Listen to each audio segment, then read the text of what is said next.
Hello, my name is Tatiana Taylor, and this is my reflection video for my infant and toddler course at PGCC. For starters, I am currently employed at a child care center called Little Lighthouse. It's located in Ellicott City. I've been there for almost a year now. September 9th will be my 1-year anniversary. I love it there. I don't think I've ever had another job where I feel like at home. And I know that sounds kind of cliche to say, but literally it feels like everyone's family. The job isn't so strict. It doesn't feel like working. The job is lenient. They understand that you're a person and you have everyday issues and you go through things throughout life. So that's what I love about the job. And then my director, Miss Dana, is the best.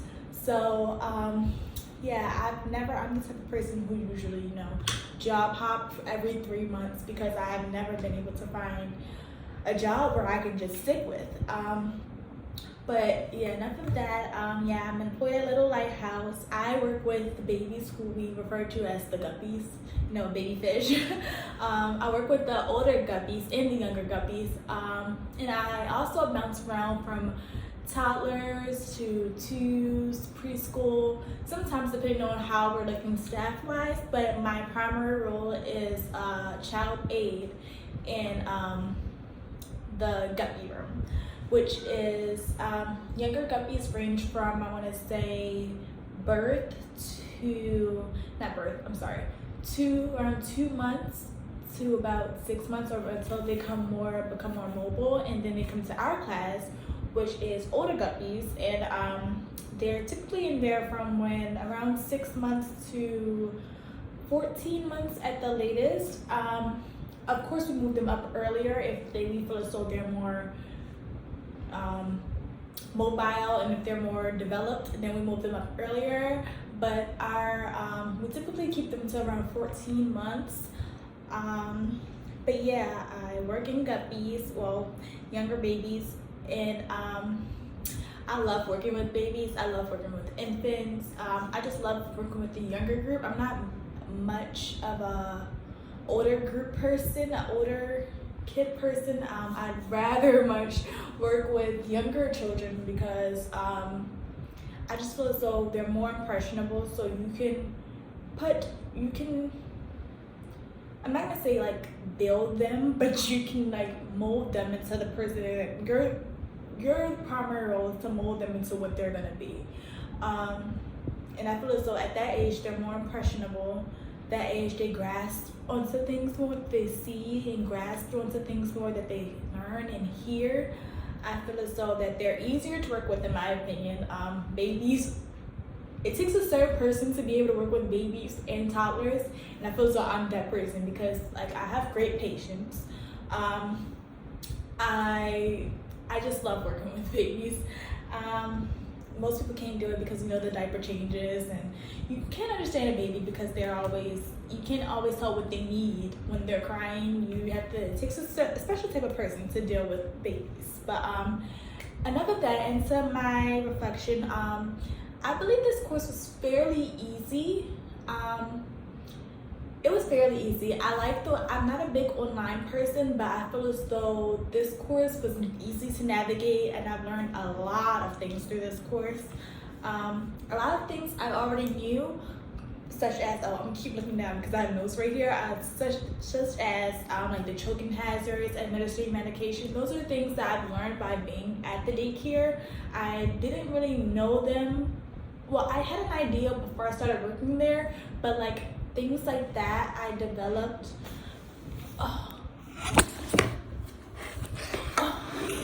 Sorry, my iPad fell.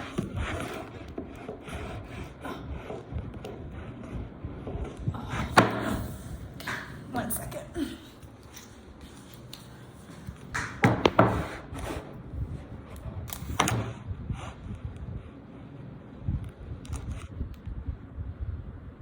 Okay. But yeah, I feel as though things like developed and I learned while working at the daycare. Sorry, a little technical difficulties. I learned while working at the daycare. Yeah, so basically the things that I did take from this course, which was a lot, would be like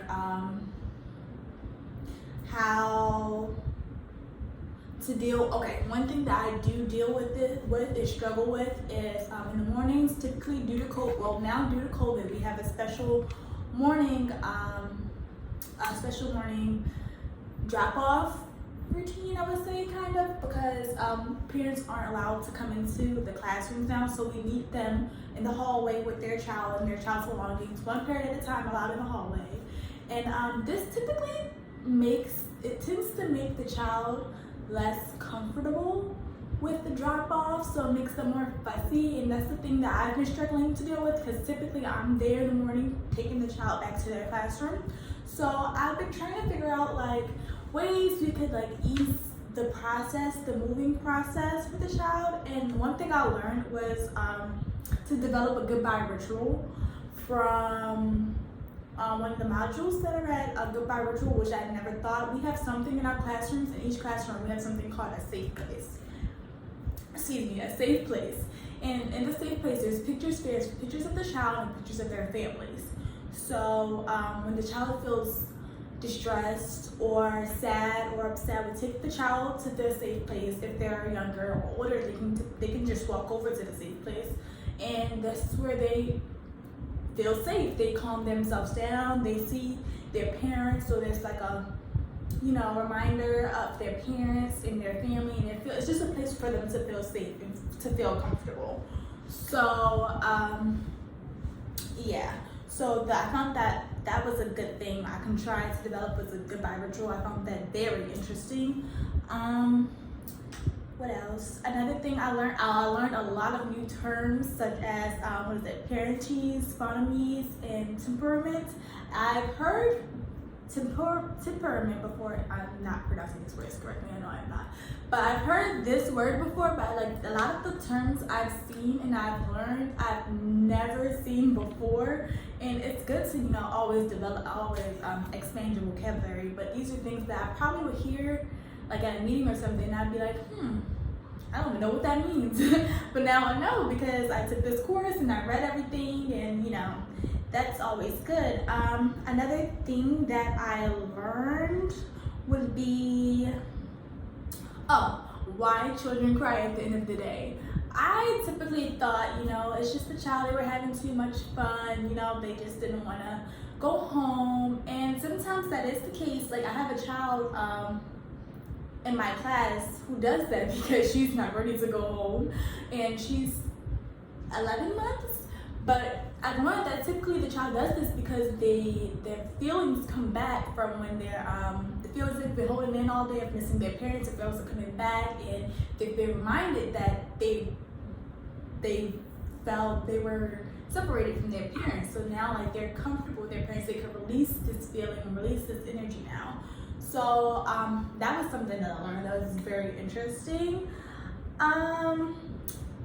Another thing that I learned were in reference to teacher conferences. Since I work with the babies, we don't typically hold conferences. Our conferences is basically just, when I take to the babies to their parents at the end of the day, I just conversate with them and let them know how their day went, the things I've observed, if there's any questions or anything I had to ask them. Those are typically our daily conferences. We don't really have a designated day to conferences for the babies. Yeah, another thing was lifting from the weights, like how to lift babies. So since I lift babies like all day, every day, I found that I probably wasn't lifting them right, just because the aches I would develop and things. So I didn't know. I always thought like you would like lift from your waist, when that's not the case at all. It's the whole tuck your buttocks type whole breakdown of how you should be lifting, and I was not aware of that, and I found that very interesting and very helpful, because I'm lifting babies throughout the day. These are chunky babies, so I felt that very helpful. And yeah, so to answer the question about where do I see myself, like what professional development stage do I see myself, just going through the stages. The first stage, the survival stage, I feel as though this stage is where when I first started at my job, I feel as though that I was kind of in the survival stage, because the last time I received like knowledge and stuff on like early childhood education, I took early childhood education in high school, which was 4 years ago. So I feel as though that was the only knowledge that I had. So I felt like I was going in just like blank, like mind gone blank, just fresh start, empty minded. I felt like I was going in and didn't know what I was going into.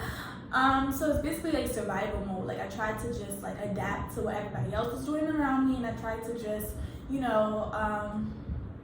just wing it, basically.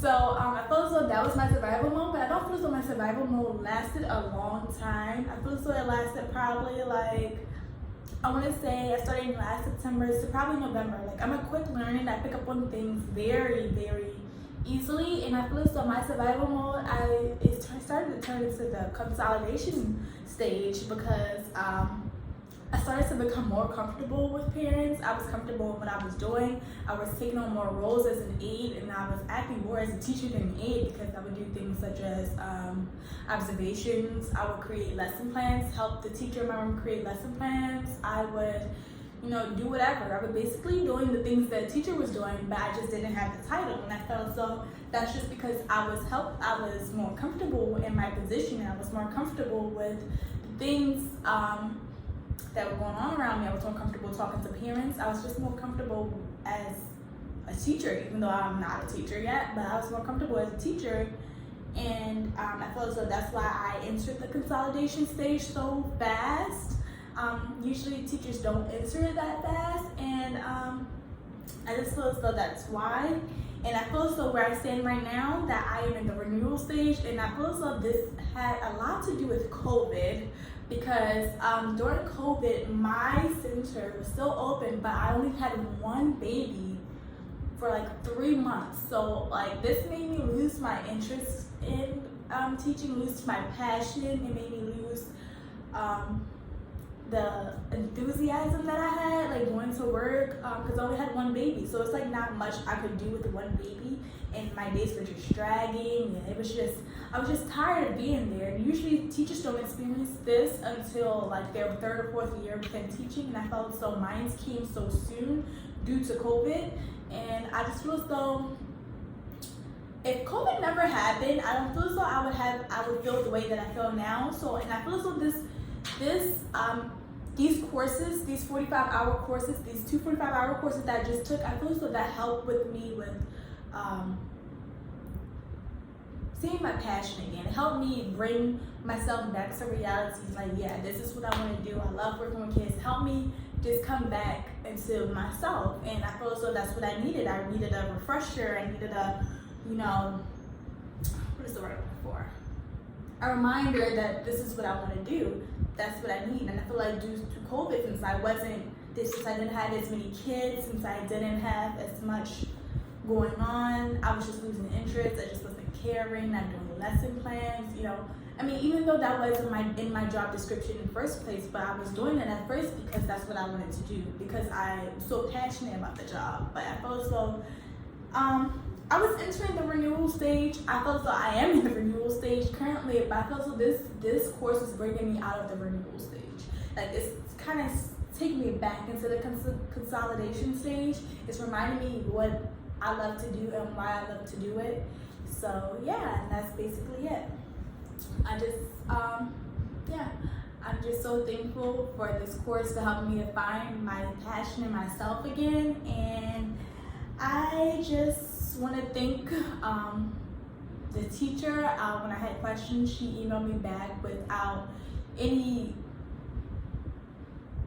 hesitation. Like, I mean, of course, there's time that I have to wait for her to email me back, but I'm just thankful that I took this course, and I had an administrator that I had to guide me through this course. And Yeah, so once again, my name is Tatiana Taylor, and I work at Little Lighthouse Daycare in Ellicott City. And yeah, this is my reflection on my course, my 45-hour course at PGCC. Thank you.